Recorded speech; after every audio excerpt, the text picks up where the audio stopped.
Próxima atração, Cheque Mate.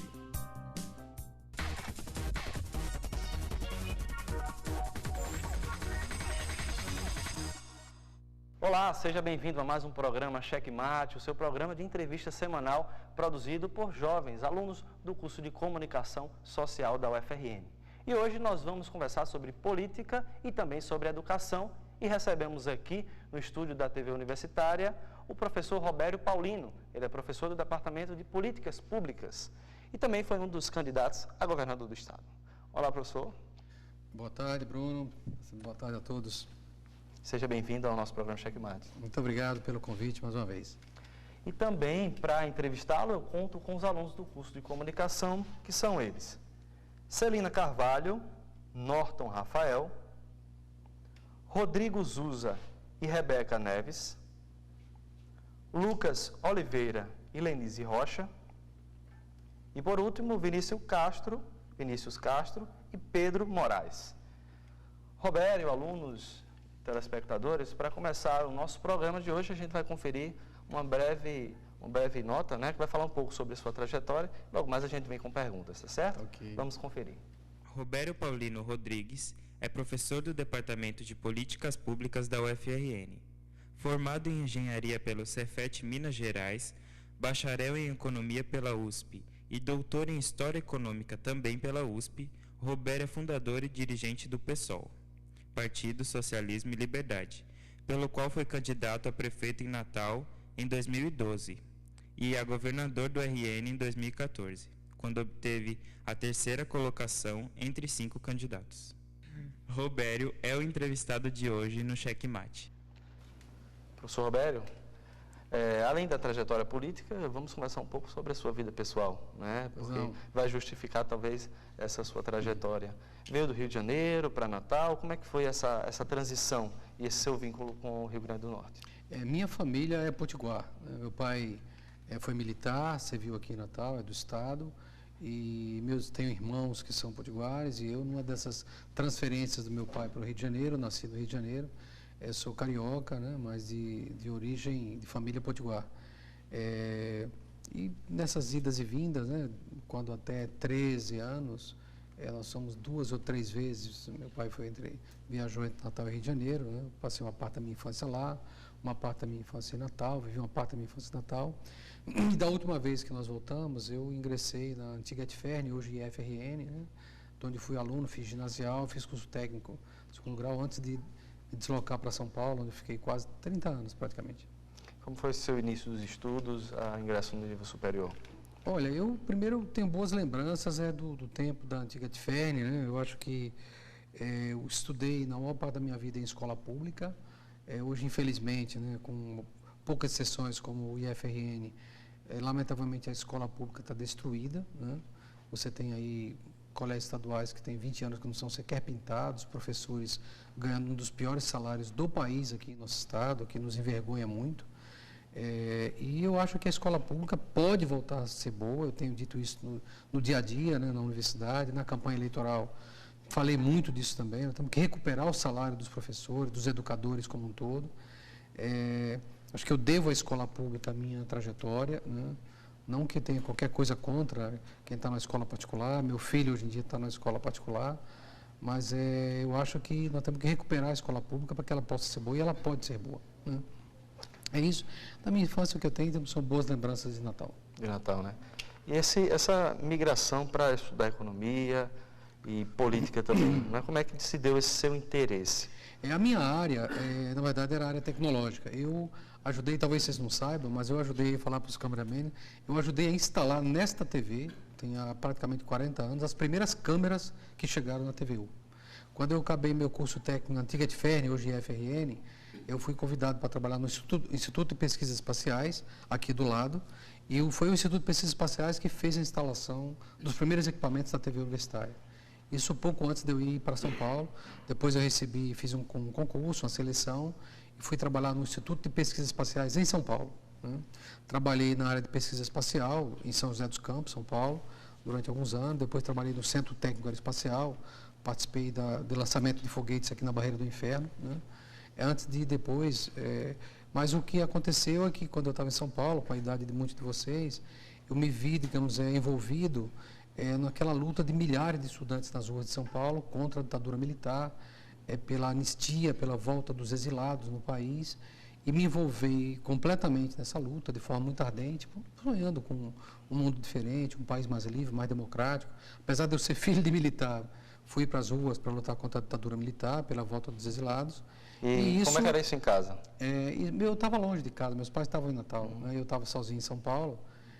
Isso eu não lembro, naquela época eu não lembro bastante, mas meu pai sabia do meu envolvimento, minha mãe sempre foi contra, né? Muito medo ela tinha, né? Cheguei a ser preso algumas vezes, né? Em São Paulo, mas eu era muito jovem, era peixe pequeno, eles me largavam logo, né? Pelo menos foi assim comigo. Mas eu recebi um convite, um gracioso convite para deixar o Centro Técnico Aeroespacial, me expulsaram da área tecnológica, tá certo? E interromperam minha carreira de engenharia, que eu era estudante de engenharia e trabalhava nessa área espacial. E eu, depois disso, me envolvi completamente na luta política.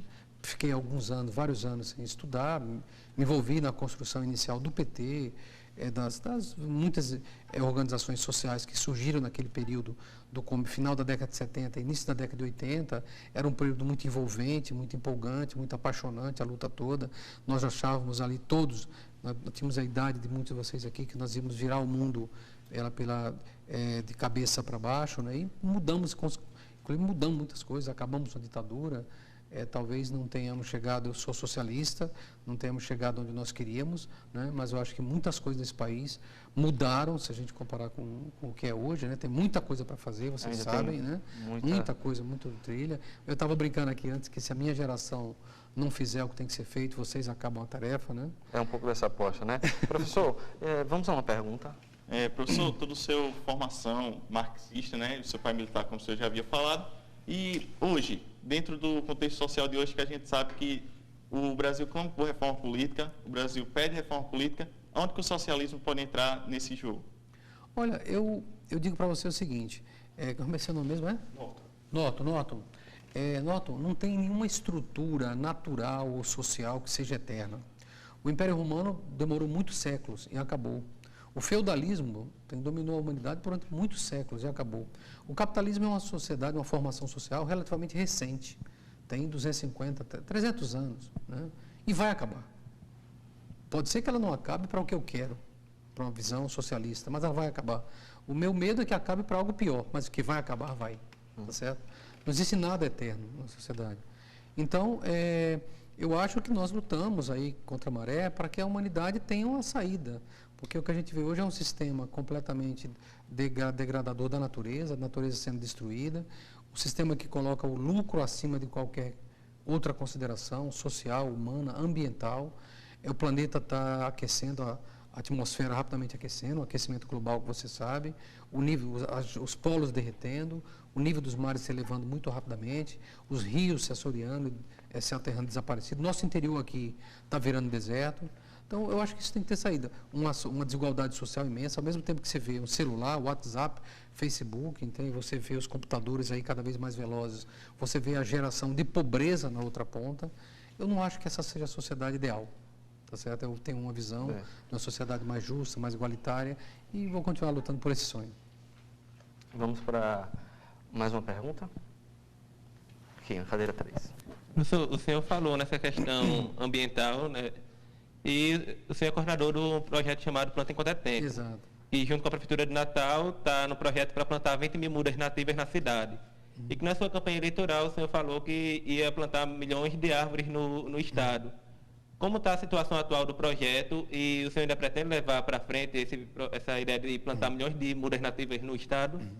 Com certeza. Eu acho que isso é uma obrigação nossa. O nome do projeto é Plante Enquanto é Tempo. E o enquanto é tempo tem um profundo significado. Nós estamos literalmente correndo contra o tempo para evitar que o planeta tenha um ponto de não retorno. A degradação tem um ponto de não retorno. O painel intergovernamental para mudanças climáticas, o IPCC, o qual eu acompanho regularmente, né, os seus relatórios, tem feito alguns alertas aí e muito pessimistas, né? O mar está subindo 3 milímetros por ano, vai subir 3 centímetros em 10 anos, pode subir até 1 metro até o final do século. O nosso interior aqui, o semiárido está virando deserto, está deixando de ser semiárido para ser árido, né, literalmente deserto. A porção, 1/3 da porção oeste do estado de Pernambuco já é considerado quase deserto. Aqui mesmo no nosso estado nós temos várias ilhas de desertificação. Você vai às cidades aqui próximo de Natal, agora no verão, verdadeiros caldeirões. Os nossos açudes estão quase todos secos. Veja-se também a situação de São Paulo que vocês estão vendo. Isso tem a ver com essa coisa aterradora, né? Que é a destruição ambiental de forma indiscriminada, avassaladora. Nós temos que correr contra isso. Então, nós fizemos um projeto na UFRN, um projeto de extensão, que é um projeto de ações integradas também, que nós já produzimos aqui dentro do campus mais de 20 mil mudas e entregamos para alunos, professores e doamos para colégios e prefeituras, produzidos aqui na UFRN. Eu formatei e nós assinamos, a reitora Ângela, junto com o prefeito, um acordo para plantar 20 mil árvores de Natal. Infelizmente, esse acordo não andou até agora. Então, a reitoria disponibilizou para o nosso projeto mais de 10 bolsistas, nós colocamos à disposição da prefeitura, e a prefeitura não fez a sua parte até agora, e o projeto não andou, mas está assinado, a gente espera que assim.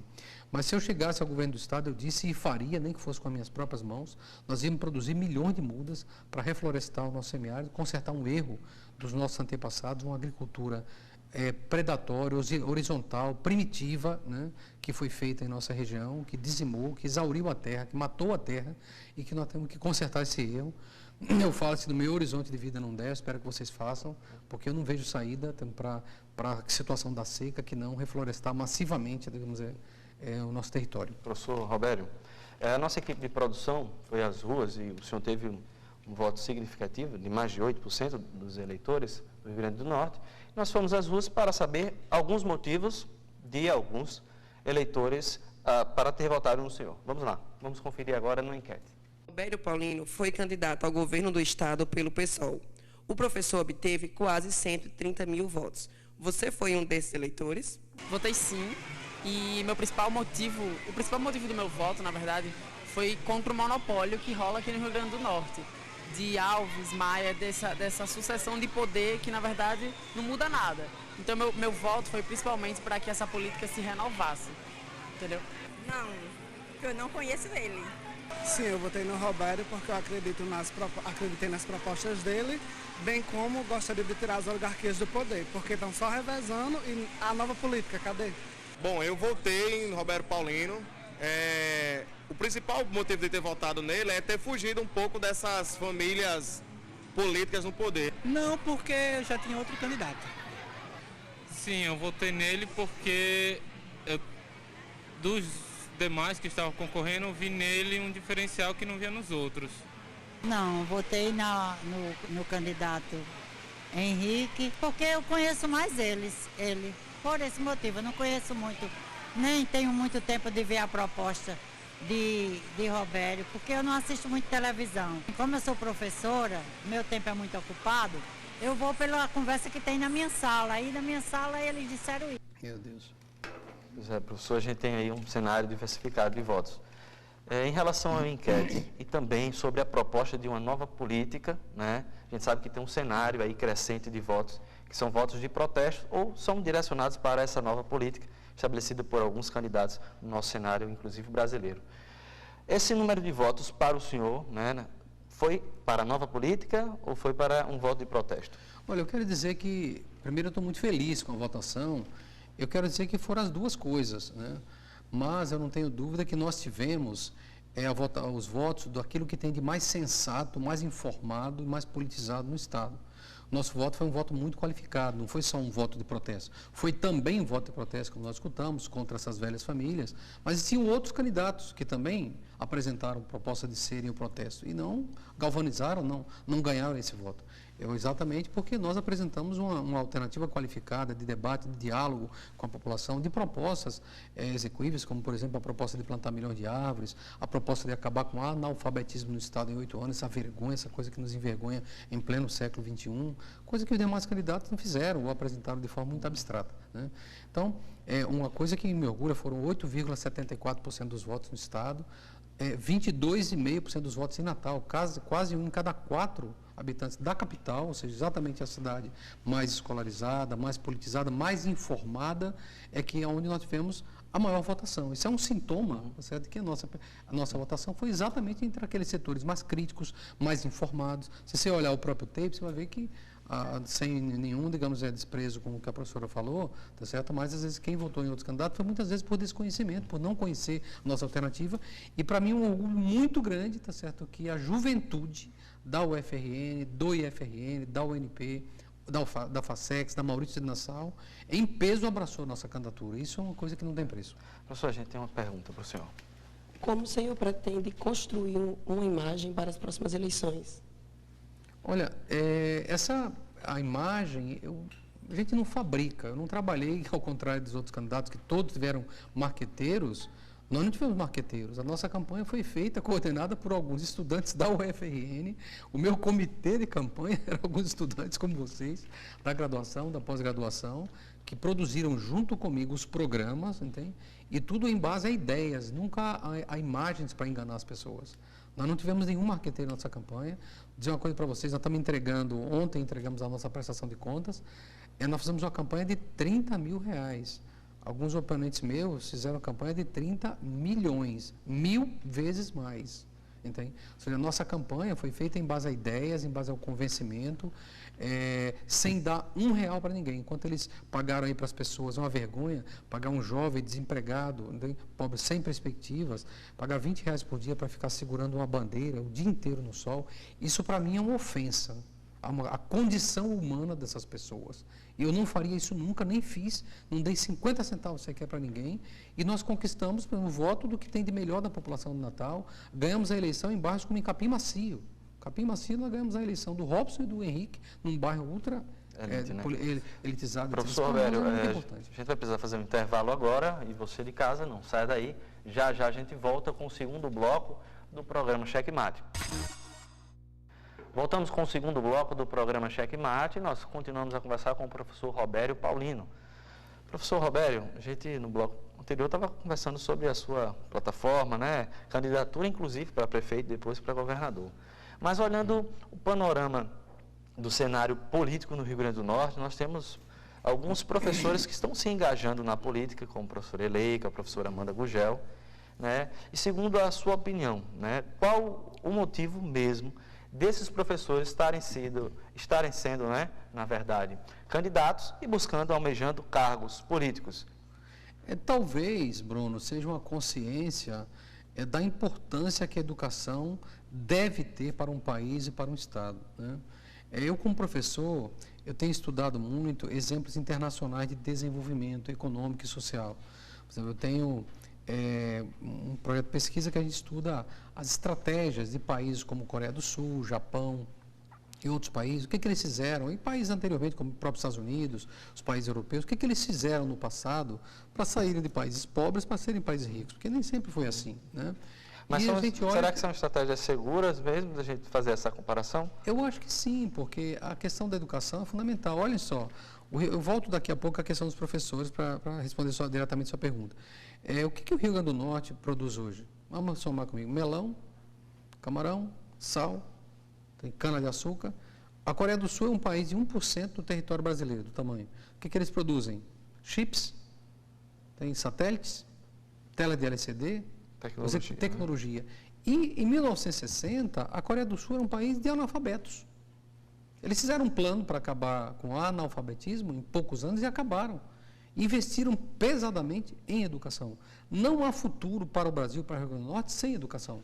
Por isso nós insistimos tanto em acabar com o analfabetismo. Se eu chegasse ao governo do Estado, seria a primeira medida, um grande mutirão, ia chamar vocês todos alunos, para enchermos os ônibus da UFRN, da UNP, tá certo, do IF, e nos mandar para o interior no final de semana, identificar essas milhares de pessoas, dar-lhes uma boa refeição, e dar chance a pessoas. Essas pessoas que chegaram a 50, 60 anos sem aprender a escrever, elas têm vergonha, elas se escondem, porque têm vergonha de dizer que são analfabetos.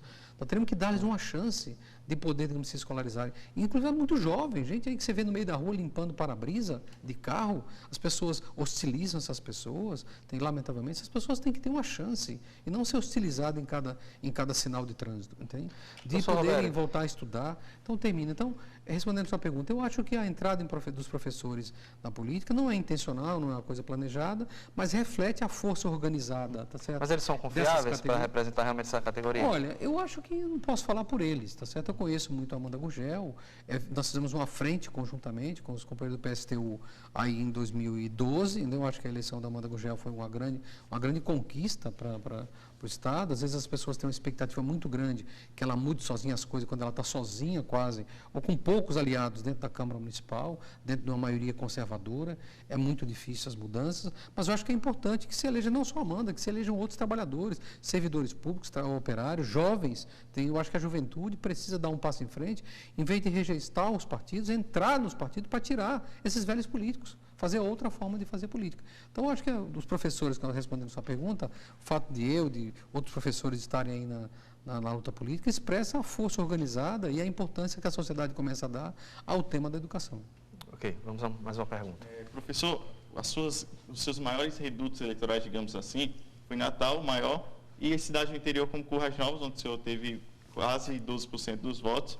E a gente sabe que essas cidades têm um maior desenvolvimento da educação, para chegar do IF e da Universidade Federal. No debate aqui na Universidade Federal, que foi feito no auditório da reitoria aberto para os estudantes, o ex-candidato a governador, João Maia, falou que o ambiente universitário não era bom para ele e para a candidatura de Henrique.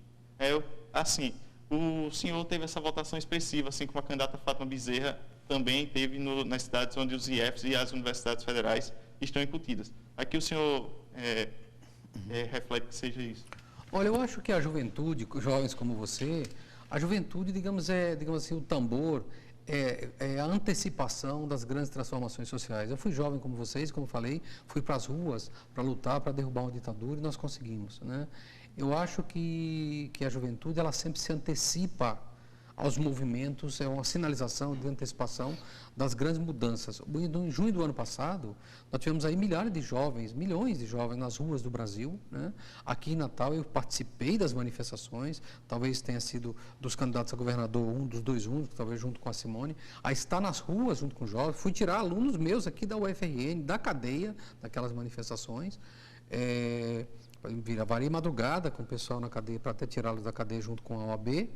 E eu quero dizer o seguinte, que isso se reflete, é natural, tá certo, que a juventude tenha abraçado nossa campanha, né? Porque nossas propostas são propostas mais radicais, não radical no sentido inconsequente, mas radical no sentido de apontar a raiz dos problemas, né? Propostas de ruptura com essa velha política, de construção de uma nova forma de fazer política, e a juventude é mais receptiva, é mais sensível a esse tipo de discurso. Então, exatamente porque ser o setor, apesar de mais jovem, mais consciente. Não é que as pessoas são mais velhas que são mais conscientes. É o contrário. Muitas vezes, eu não estou condenando aqui as pessoas serem mais velhas, sou bem mais velho que vocês, mas as pessoas, à medida que as gerações mais antigas, elas são menos informadas, entende? Elas têm menos contato com o que vocês têm hoje, com o Facebook, com a internet. Então, é natural que a juventude hoje seja mais politizada, porque ela é mais informada. E nós tivemos a felicidade de ganhar exatamente a juventude. Por isso, o João Maia, né, que era o vice do senhor Henrique, chegou na UFRN e ficava assustado, porque ele via que o terreno aqui não tem terreno para enganação, aqui não tem terreno para demagogia, aqui não tem terreno para conversa fiada. Aqui os jovens são capazes de discernir entre o que é correto, entre o que é sincero e aquilo que é feito para enganar o povo. E eles baseiam sua campanha na enganação do povo, nós não. Então, eu acho que a juventude entendeu o nosso recado muito bem e abraçou nossa campanha. Roberto, vamos a mais uma pergunta. Professor, o PSOL é um partido que possui uma política revolucionária, é um partido ético. Por que o senhor acha que ele não possui uma maior adesão popular? Olha, eu acho que o PSOL começou a ter uma maior adesão popular. A nossa votação aqui no Rio Grande do Norte é um sintoma disso. Nós temos 22,5% da votação em Natal para um partido novo. Agora, a gente se nega a meter o pé na lama. Então, eu falei para vocês que nós fizemos uma campanha de 30 mil, incluindo as doações em trabalho, em dinheiro mesmo, 15, 20 mil reais em dinheiro à campanha, e nós seguramos os gastos propositalmente para mostrar que é possível fazer política sem comprar consciências. né? Sem comprar as pessoas, sem cavaletes na rua. Você passava em algumas cidades do interior, era um cavalete de metro em metro disputando espaço nas ruas das cidades. Aqui na Zona Norte, pessoas segurando, como falei, segurando bandeira para ganhar R$20. Nós não fazemos isso. E apesar disso, nós tivemos uma penetração imensa com a campanha baseada estritamente em ideias. Então eu prefiro, tá certo, não ganhar, tá certo? Mas fazendo uma campanha limpa, honesta, mesmo que não ganhe, do que meter o pé na lama, do que meter uma votação muito maior. Mas a nossa votação implica que o pessoal está crescendo muito. O Marcelo Freixo, no Rio de Janeiro, na eleição de 2012, chegou a 27%, foi quase ao segundo turno, na segunda maior cidade do país. Nós dobramos a bancada federal. O pessoal é um partido muito novo, tem. O PT, para se consolidar, levou quase 40 anos. O pessoal tem poucos anos de existência. Nós estamos crescendo muito rapidamente. Agora, digamos, isso tudo tem a ver com aprendizado. O partido também aprende, né? A gente tem que adequar o discurso, não rebaixar o programa, mas aprender a dialogar com a nossa juventude, com os trabalhadores. Então, coisa que nem sempre a esquerda sabe, e nós estamos tentando. O senhor falou da educação, né? E agora a gente vai conferir uma matéria que fala de uma experiência exitosa. Nesse contexto do Rio Grande do Norte, obviamente a gente precisa de mais investimentos, de uma reestruturação, e até uma das suas estratégias e metas como candidato, mas agora a gente vai conferir uma experiência exitosa na área da educação e logo mais a gente vem com mais perguntas. Vamos lá. Apesar da educação ser uma das principais prioridades defendidas durante as campanhas eleitorais, os índices do Rio Grande do Norte estão entre os piores do Brasil. A rede estadual de ensino teve a segunda pior avaliação no Índice de Desenvolvimento da Educação Básica em 2013. Para a vereadora Eleika Bezerra, não faltam discursos, mas sim investimentos na área. Todos os candidatos dizem que a educação é prioridade, não é? Se diz que é prioridade, mas na hora, prioridade é demonstrado na hora dos orçamentos. Não só de fazer os orçamentos, mas na hora da execução do orçamento. O número de candidatos que tem vínculo com o campo educacional vem crescendo a cada eleição. O PSTU, por exemplo, na disputa eleitoral de 2014, contou com mais da metade da sua legenda composta por professores e estudantes. A estudante universitária Jéssica Regis foi uma dessas candidatas. Ela comentou os possíveis motivos do ingresso de professores e estudantes na política. É bem mais fácil professores e estudantes, a juventude se reconhecer em pessoas que estão na educação, estão nas lutas por educação pública de qualidade. Então, acho que isso também facilita muito. E principalmente porque a gente está direto nesse meio, no meio das escolas, da universidade, né, lutando por outra realidade na nossa educação, pelo investimento de 10% do PIB na educação pública. Enfim, acredito que gira em torno desses temas, né? Atualmente, a Câmara Municipal de Natal conta com 3 vereadores professores. A professora Eleika faz parte desse grupo. Eu não vim aqui para fazer carreira política, não é profissão. Eu acho que vereador nem deputado deveria ser profissão, né? Inclusive, acho que um vereador deveria receber pela sessão que vem e não como um salário, como já foi no Brasil, já existiu isso. Então, eu vim para cá com a intenção, sobretudo, de batalhar para que todos tenhamos uma boa escola para o seu filho. Professor, na verdade a gente vê alguns professores, né, na política, e voltando ao que você até já falou no programa de hoje, mas o senhor tem uma das metas que era o choque na qualidade da educação, né? O nome choque já vem impactando. Zerar o analfabetismo em 8 anos, elevar significativamente o salário dos professores e recuperar as escolas. De fato, né? Como isso poderia ser feito caso o senhor tivesse sido eleito como governador? Olha, não seria por exemplo, uma ideia meio que irreal de alcançar isso? Como é que seria, então, a estrutura para conseguir isso? Não, eu concordo plenamente com posso discordar em outras coisas da professora Eleika, mas eu sou economista e concordo perfeitamente com ela. A questão toda passa pelo orçamento, porque discurso, esse microfone aqui, aceita tudo. O papel aceita tudo. Os candidatos propuseram tudo. Tá certo? A questão, em última instância, é dinheiro, é recursos. Você é professor de orçamento público, eu sou professor, né, de uma então, disciplina de orçamento e financiamento do setor público. A primeira coisa que nós propusemos era elevar do orçamento estadual a parcela da educação para, no mínimo, 25% e, numa situação ideal, até o final do governo, até 30%. Isso implicaria sacrificar outros setores. Por exemplo, hoje você tem aí juízes no Estado com salário de 20, 30 mil que ainda recebem auxílio moradia de 2 mil, 3 mil, 3.500 reais. Isso é um absurdo. Enquanto falta um ventilador numa sala de aula de uma escola pública, falta um equipamento para fazer exame de sangue no hospital regional. Professor, vocês jornalistas, saem daqui com nível superior, salário de entrada nas universidades, nos jornais aí é R$ 1.200, R$ 1.300, mesmo salário de um professor. Qual é a diferença entre um professor que estuda física, química, geografia para ensinar nossos jovens, de uma pessoa que, porque faz direito, aqui sem nenhum menosprezo aos estudantes de direito, mas um juiz tem que ganhar 20, ainda ganhar 20 mil, ainda ganhar, digamos, 2, 3 mil reais de auxílio moradia, e o professor tem que ganhar 1.300?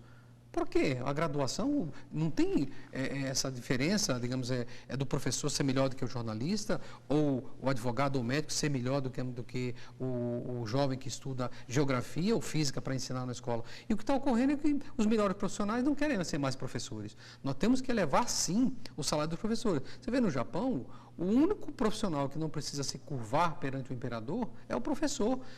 Tamanho é o valor que a sociedade atribui à profissão do professor. Aqui hoje o professor virou lixo, ninguém quer ser professor. As pessoas estão saindo, deixando de ser professores para fazer carreira, até em outras funções, entende?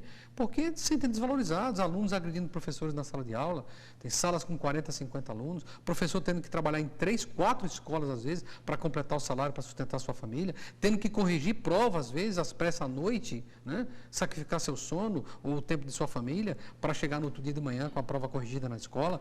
Isso é um absurdo, então nós temos que mudar, elevar o orçamento, melhorar o salário dos professores, recuperar as escolas. Isso é uma questão, não é falta de dinheiro. O orçamento do Estado, isso é uma conversa fiada que a imprensa cria para justificar uma política de corte do gasto público. O orçamento do Estado, eu tenho estudado em detalhes, vem aumentando 400 milhões em média por ano. Não é falta de dinheiro, é que as prioridades estão invertidas. As prioridades é fazer viaduto, é grande estádio para ficar parado aí, é fazer viadutos, é fazer estradas, é fazer aeroporto, tem...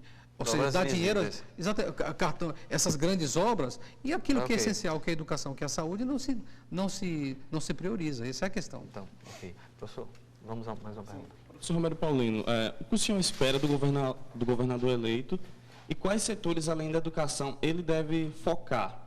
Quais dicas o senhor daria para ele? Olha, eu quero dizer ao seu governador, Robson Faria, que ele não recebeu um cheque em branco da população do Rio Grande do Norte. O governo do senhor Robson Faria, junto com o Partido dos Trabalhadores, eu vou repetir, não recebeu um cheque em branco da população. A população, e não só o professor Robério, a população espera, tem avidamente, que ele cumpra as suas promessas. Eu, particularmente, fiz questão de anotar a todas. A população está cada vez mais instruída, mais informada. Todos sabem as propostas que foram feitas, por todos, inclusive pelo senhor Robson Farias.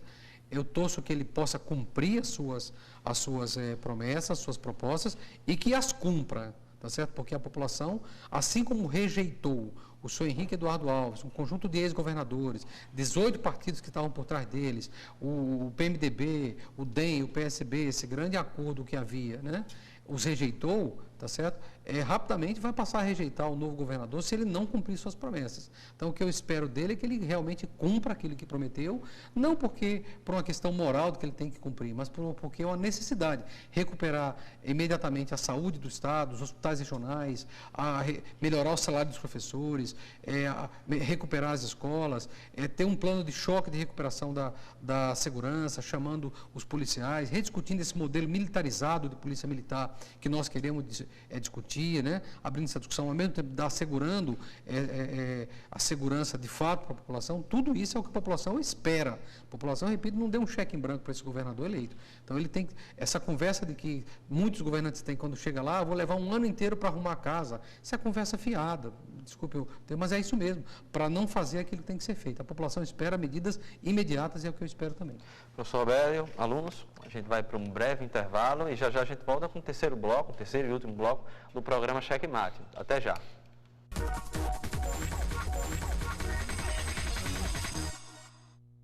Voltamos com o terceiro e último bloco do programa Cheque Mate e a gente continua a entrevistar o professor Robério Paulino.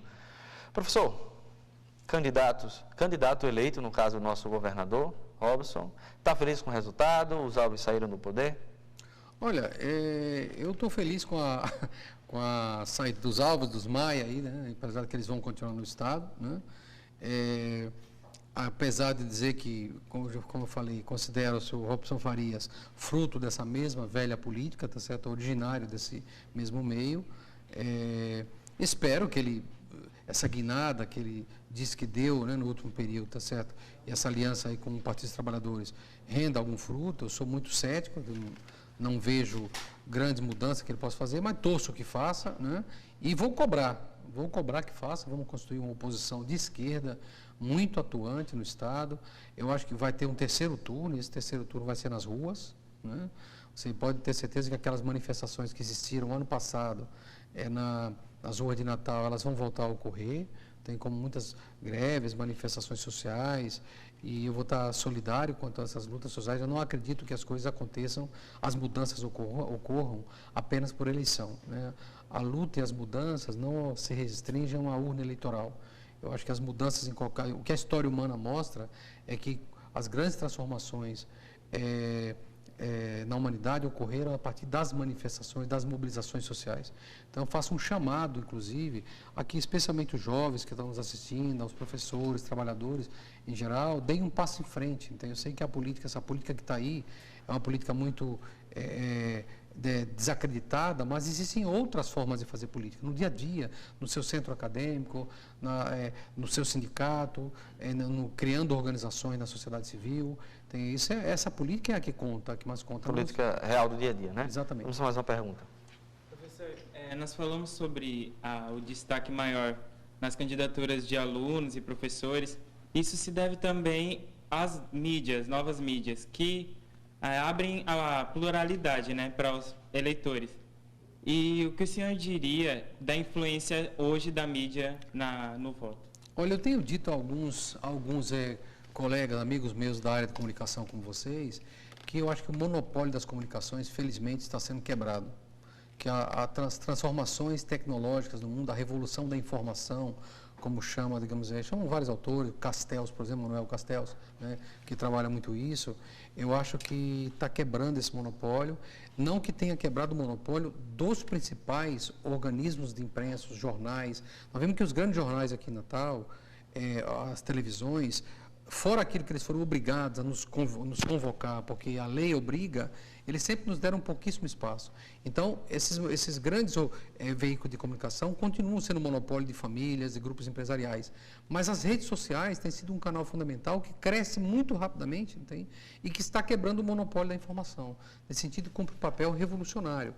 Revolucionário, não estou falando no sentido revolucionário de uma revolução social. Revolucionário no sentido de mudar o padrão de informação, de informação. Por exemplo, hoje existem pesquisas que mostram que nos Estados Unidos e na Europa, hoje os jovens se informam muito mais sobre as notícias, sobre os fatos, entende? Pelas redes sociais, pela internet, do que pelas televisões, pelos rádios. Eu acho que isso é uma tendência. Aqui ainda tem muito essa tradição, especialmente no nosso interior, das pessoas estarem muito coladas nos rádios, assistirem muito à TV. Eu acho que a TV e o rádio não vão desaparecer, e é bom que não desapareçam, porque elas precisam se atualizar, se ambientar frente às novas necessidades, mas eu acho que as redes sociais vão cumprir um papel cada vez mais essencial, no sentido da velocidade da informação. Vou dar só um exemplo para você. Quando o Abraham Lincoln morreu, né, nos Estados Unidos, levou 31 dias para a notícia chegar no Brasil.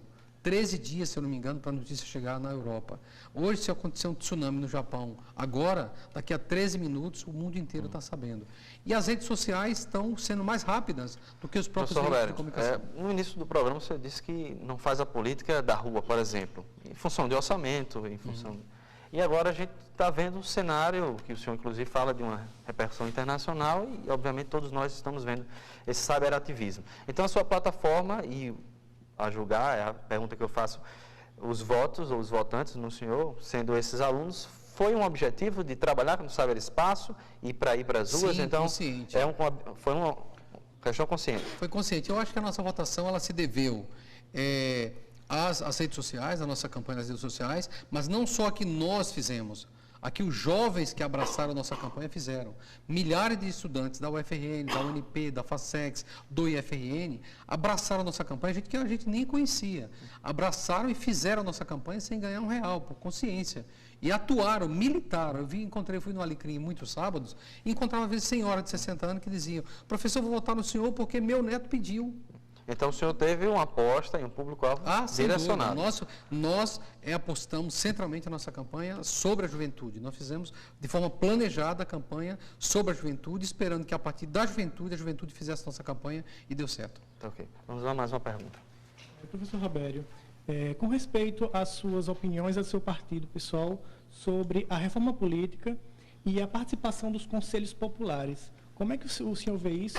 E eu também gostaria de fazer uma outra pergunta, também com respeito à auditoria da dívida pública. Como é que seria feito isso? Me deixou bastante curioso. Eu acho que, vou inverter a resposta em relação ao que você falou.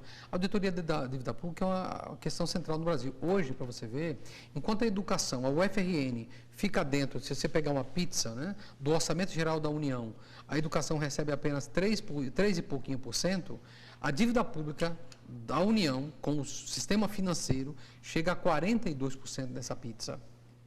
É um absurdo. O país é um país que o Celso Furtado, que é um economista, morreu há alguns anos, o maior economista brasileiro do século XX, dizia que o Brasil, se tivesse que sintetizar a economia brasileira, dizia que o Brasil é um país que vive para pagar dívida. E a gente não tem noção disso. Tem a cada dia o imposto que você paga no seu sapato, no quilo de arroz, na passagem de ônibus, no combustível, 44% disso, através da carga tributária, está sendo usado para repassar, para drenar bilhões e bilhões, 600 bilhões por ano para o sistema financeiro, através da dívida pública. Então, nós temos que auditar isso aí para ver o que deve ser pago, não, porque não pode ser que as escolas, os hospitais estejam à míngua, as escolas quebradas, o sistema financeiro levando 600 bilhões por ano de uma dívida que a gente sabe que já foi paga. Então, nós queremos auditar essa dívida, a primeira coisa. A outra coisa sobre a reforma política, eu acho que tem que ter reforma política sim no país, né? Eu lamento essa votação aí do senhor Henrique Eduardo Alves, que capitaneou a derrota, né, desse projeto, mas eu quero dizer que esses conselhos, muitas vezes, são importantes, mas são muito esvaziados, entende? Eu não acredito que as transformações no país, a participação popular possa se resumir a esses conselhos, apesar deles serem importantes. Muitas vezes esses conselhos são dominados por prefeitos, por governadores, pela presidência da República, de forma nomeada. O prefeito, muitas vezes no interior, o conselho se elege com os amigos do prefeito, o prefeito faz a ata do conselho, chama o motoqueiro e manda o conselheiro assinar a ata, entende? De casa em casa, isso é uma vergonha. Isso é descaracterizar os próprios conselhos como a sua função. Eu acho que os conselhos teriam que ser funcionalidade e serem eleitos, não indicados, serem eleitos pela sociedade, aí eles iriam funcionar. É muito importante, entende? E sobre a reforma política, eu concordo que tem que ser feita. Agora, depende de qual reforma política. Reforma política para quê? Né? Para quem, né? Para quem? Para melhorar a situação para os grandes grupos empresariais, para melhorar a situação, manter o privilégio dos políticos, eu acho que teria que ser feito algumas coisas da reforma política. Primeiro, acabar com essa vergonha que é o financiamento privado de campanha. É empresas dando dinheiro aqui nas eleições. Isso é introduzir a corrupção já aqui na eleição. Enquanto eu faço uma campanha de 30 mil, meu adversário fez uma campanha de 30 milhões. Recebeu de uma única empresa 4 milhões. Eu fiz uma campanha total de 30 mil. O senhor Henrique Alves recebeu de uma única empresa 4 milhões. Então, quando ele chegar, esses candidatos, quando chegam ao governo, eu pergunto a você, vão governar para o povo ou para as empresas que lhe deram dinheiro? Vão já estar comprometidos com essas empresas. Então, teria que mudar esse termino, teria que terminar isso, teria também que acabar com os privilégios do político. Salário, o político não pode ganhar salário astronômico. Para mim, o político deveria ganhar um salário muito módico, ou o salário que ele tinha, digamos, quando ele trabalhava, ou um salário médio de um trabalhador. Porque assim a política não ia atrair tantos pilantras, me desculpe a palavra, porque hoje muita gente entra na política para se dar bem, para enriquecer. Né? Aproveitando esse tema que a gente vem discutindo, nós vamos conferir agora, o VT vai falar sobre as famílias tradicionais, as oligarquias, né, que estão no poder há tantos anos. Você de casa vai conferir agora, já a gente volta. A política do Estado do Rio Grande do Norte, assim como nos demais estados brasileiros, possui uma forte influência familiar. Aqui, nas últimas eleições, foram eleitos 6 deputados federais, membros dessas famílias. Alves, Maia e Rosado se mantêm representados nas várias esferas do poder desde 1950. Mas o professor Daniel Menezes considera que a tradição familiar não pode ser confundida com a oligarquia. O que a gente tem acontecendo no Rio Grande do Norte é a capacidade de determinadas famílias de transmitir um determinado conhecimento para os seus filhos. É algo que acontece não apenas na política, acontece também na esfera da advocacia, acontece também na esfera da medicina, né? É recorrente esse movimento do filho que desde cedo vai para o comício, aprende o que é a vida partidária, ele sabe como se comunicar com as pessoas, porque vê o pai dele, vê os acontecimentos no entorno dele, e isso é muito importante para a formação que ele efetivamente desempenha no decorrer da sua biografia. A vereadora Júlia Arruda é filha e neta de políticos. Sendo estimulada pelos parentes, ingressou ainda jovem na política. Sou de uma família tradicional de políticos. Tanto os meus avós, paternos e maternos, foram políticos no seu interior. Eu sempre gostei de política, da essência da política e participava nos bastidores. Mas eu digo que não basta ser só uma influência familiar. Você tem que ter vocação para poder desempenhar uma atividade pública. Professor, a gente vê ter esse cenário, né, alguns que a gente considera políticos, não por vocação, por profissão, mas o que a gente espera aí de uma Vilma Maia, de João Maia, Henrique Alves, o que eles vão fazer aí com esse momento desempregado? Olha, eu respeito, mas não concordo completamente com a opinião do professor Daniel Menezes. Eu acho que o nome disso chama-se oligarquias mesmo, tá certo?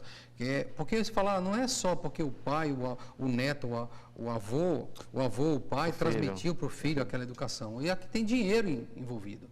São milhões. Como é que você vai comparar um jovem como vocês, tá certo? Um jovem qualquer que se candidata para um partido de esquerda, com uma máquina montada há 50, 60 anos. Entende? Esses vereadores, esses deputados que se elegeram aí dessas famílias, gastaram, cada um deles, tem 4, 5 milhões para se eleger. Eles são fruto dessa mesma velha política que nós tanto criticamos. Não fizeram campanha em base a ideias, compraram votos, compraram uma campanha. Fazem a campanha antecipadamente quanto vai custar cada voto. Essa velha forma de fazer política que nós tanto repudiamos. Né? Nós queremos fazer política, não essa velha política, tem uma nova forma de fazer política baseada na participação social, na mobilização social, na consciência das pessoas, no voto espontâneo e por um ideal, por proposta, e não tem campanhas que são meticulosamente calculadas na calculadora mesmo financeira, quanto é que vai custar cada campanha para eleger um deputado. E essas velhas famílias no Estado têm se reproduzido desta forma. Não é só pela tradição, porque o pai, repito, o avô, o pai ensinou para o filho, porque eles foram no comício, como falou o professor. Não é isso não, é dinheiro mesmo. Tem dinheiro mesmo envolvido, são grupos empresariais. Esses grupos aqui, posso nominar para vocês aqui, como essas famílias, Alves, Maia, etc., são donos de meios de comunicação no Estado. São acionistas ou donos de vários conglomerados de comunicação, vocês são jornalistas, do Estado. É assim que eles se reproduzem, é assim que eles elegem seus filhos e netos. Isso é inconstitucional, né, professor? E eu vou fazer a pergunta, voltar, na verdade, a pergunta. Por que você acha que candidatos como Henrique, como Vilma, como João Maia vão fazer agora com essa fase aí, não ter sido eleitos? Olha, eu espero que eles nos fariam um grande favor se deixassem a política do Estado. Entendeu? Porque o tipo de política que eles fazem não nos ajuda, não ajuda, atrapalha, tá certo? A velha política, digamos, que só atrasa, né? Coloca seus interesses particulares, interesses de grupo, interesses empresariais acima dos interesses da população. Não fazem falta nenhuma, seria muito bom se pegassem o pijama e nos deixassem em paz. Tá certo? É o que eu torço para que faça. Podem não gostar, mas é exatamente isso que eu acho. Tá certo? O que eu acho, quero dizer a vocês que estão em casa, vocês que estão no estúdio, é que vocês, a nova geração de professores e de jovens, vocês têm que entrar na política. Vocês têm que entrar nos partidos, especialmente os partidos de esquerda, entrar na política não só na política eleitoral, porque eu quero ser vereador. Não, na política do que se faz no dia a dia. Eu quero fazer um convite aqui à juventude, tá certo? Que dê um passo em frente. Não adianta ficar reclamando desses velhos políticos, tá certo? E rejeitando os partidos. Eu acho que você pode até não concordar com os partidos, então funde o seu. Crie o seu grupo político, faça um grupo, digamos, independente, se não quiser participar das eleições, construa uma nova forma de fazer política, mas a rejeição à política é deixar o espaço para esses políticos tradicionais. Não adianta reclamar da política, vocês têm que entrar, dar um passo em frente, renovar os quadros políticos do Estado para que não sejam apenas oriundos dessas velhas famílias tradicionais que vocês viram aí na propaganda. Né? Esse é o chamado que eu deixo a todos vocês. Qual a segurança mesmo de essa nova política ser efetivamente uma nova política? Por exemplo, a gente vai para a candidata Marina Silva, né? Que depois da plataforma... ela lançou também uma nova política, mas quando foi, de fato, para o segundo turno, terminou apoiando um candidato que eticamente não seria fazer essa nova política. Contradição, né? Então, que nova política seria essa, professor mesmo? Olha, eu acho que centralmente uma política onde os partidos e as organizações têm um controle social. Eu não acredito nessa política onde o professor Robério, ou o PSOL, ou qualquer partido vai dizer ao povo o que fazer. Eu não sou pai de ninguém. Nós divulgamos consciência, nós elevamos consciência, nós plantamos. Mas, em última instância, quem tem que ter o poder ou o governo no país é o próprio povo. São as organizações sociais. É a sociedade auto-organizada que tem que ter o poder no país. E não o PSOL, não o PMDB, ou o Robson Farias. Isso é um engano. Isso é uma política, esse modelo representativo, onde a gente vota e entrega, delega aos outros resolverem por nós, e daqui a 2 anos nós vamos julgar se ele fez bem ou não. Não. A política tem que ser feita no dia a dia, através dos conselhos, através das assembleias, a cobrança de que o governo agora chama os policiais, que recupere os hospitais, melhore a educação, tem que ser feita nos próximos meses. A população tem que ir para a rua, tem que exigir, e não esperar daqui a 4 anos para dizer se ele foi bom ou ruim. Então, a nova política que eu falo, essa é a política do controle social, na mobilização social permanente, o tempo todo, né? Professor, é isso que eu vejo. Tá bom, vamos mais uma pergunta. Professor, voltando ao assunto eleitores, o senhor falou que houve uma adesão dos jovens, mas quais suas estratégias para a próxima candidatura para a adesão das outras faixas etárias? Olha, eu falei que nós priorizamos a campanha para os jovens, mas não é que a nossa votação tenha sido só entre os jovens, não. Né? Vou dizer de novo, nós tivemos a maior votação num bairro altamente escolarizado aqui em Natal, que é o Capim Macio. Ganhamos a eleição, tanto do Henrique e do Robson. E é um bairro que tem uma população já de uma idade mais avançada. O que nós dissemos é que nós priorizamos a juventude, porque a juventude fez a nossa campanha com os demais setores da população, inclusive com a população mais velha. A juventude abraçou e, como um setor muito dinâmico, levou nossa mensagem. Mas pelos debates, pelos programas eleitorais, nós também alcançamos outros setores de trabalhadores, de servidores públicos, da população. Nós fizemos campanha voltada ao público LGBT, fizemos campanha voltada às mulheres, especificamente, fizemos campanha voltada à população do interior, com a questão hídrica, a mudança da política hídrica, a questão da seca. Nós tivemos voto em diversos setores, não foi só o voto da juventude. Agora, nós vimos que o setor mais dinâmico da nossa campanha foi a juventude, e nós temos uma atenção especial a partir, especialmente das redes sociais, porque nós vimos que a juventude, cada jovem nos ganhava, fazia campanha e ganhava 20, 30 votos. Foi isso que a gente viu acontecer, Mas, repito, nós tivemos voto. Agora, eu queria aproveitar, se vocês me derem um minutinho aqui, para falar de outra coisa, rápido, Bruno, que é o seguinte, fazer deixar aqui meu rechaço, minha rejeição completa a essa campanha de xenofobia que eu estou vendo aí dos eleitores aí, especialmente dos eleitores do Aécio Neves. Não estou aqui condenando todos, vejam, não estou condenando, tá certo, o direito das pessoas votarem em Aécio Neves ou em Dilma, cada um vota, digamos, em quem quiser, e eu respeito. O que eu quero condenar aqui explicitamente, tá certo, é essa campanha de xenofobia, de atacar nordestinos, entende, pessoal do norte como se fossem pessoas alienadas, burro, retrógrado, como eles estão dizendo, Alguns jornalistas falaram, setores do sudeste do país que votaram em Aécio, ofendendo a população do Nordeste brasileiro. Isso é uma vergonha. Essas pessoas só demonstram uma pequenez intelectual imensa. Ao invés de nos ofender, elas se rebaixam. Quero dizer aqui que sou absolutamente solidário, tá certo, eu sou nordestino de sangue. Quero deixar claro aqui, digamos, que é inaceitável esse tipo de xenofobia, de ódio, de ofensas que estão fazendo. Ok, professor, para terminar, a gente já está finalizando o programa Checkmate de hoje, mas eu quero saber se o senhor vai continuar sendo candidato em próximas eleições. Olha, tem uma campanha aí, eu vi uma campanha generalizada, especialmente aqui na UFRN, na UNP, nas faculdades como um todo, no IF, para que eu seja candidato a prefeito em 2016. Mas eu acho que é muito cedo, a gente não pode pensar a vida no calendário eleitoral, entendeu? Eu acho que é muito ruim. O calendário de um país não pode ser feito pelo calendário eleitoral estabelecido. 2 anos é muito tempo, Eu tinha, na verdade, um planejamento de sair no próximo ano agora para um pós-doutorado na Europa, Mas esse era meu plano. Mas o senhor vai continuar Sim, trabalhando? Eu sou um ativista político, eu não sou um político tradicional, eu sou um professor, vou morrer professor, tá certo? Eu sou um militante social. Antes de um político como a senhora Vilma, como o senhor Henrique, como o senhor Robson, eu não sou um político desse tipo. Eu sou um militante social que participa, tá certo, através de um partido de esquerda na luta política. Não por um projeto pessoal, de ficar rico, me dar bem, por um projeto de um sonho de transformar o nosso país para um país melhor, mais justo, mais igualitário. Eu sou, como falei, sou socialista, entende?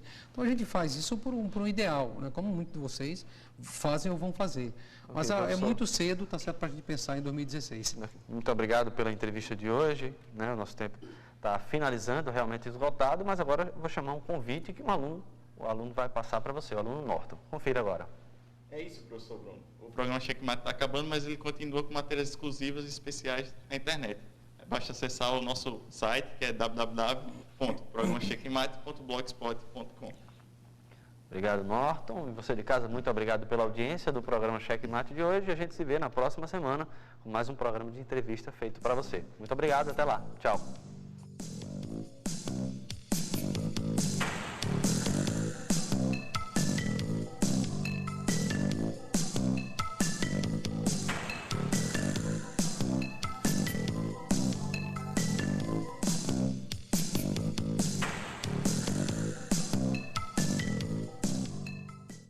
Comunidade acadêmica.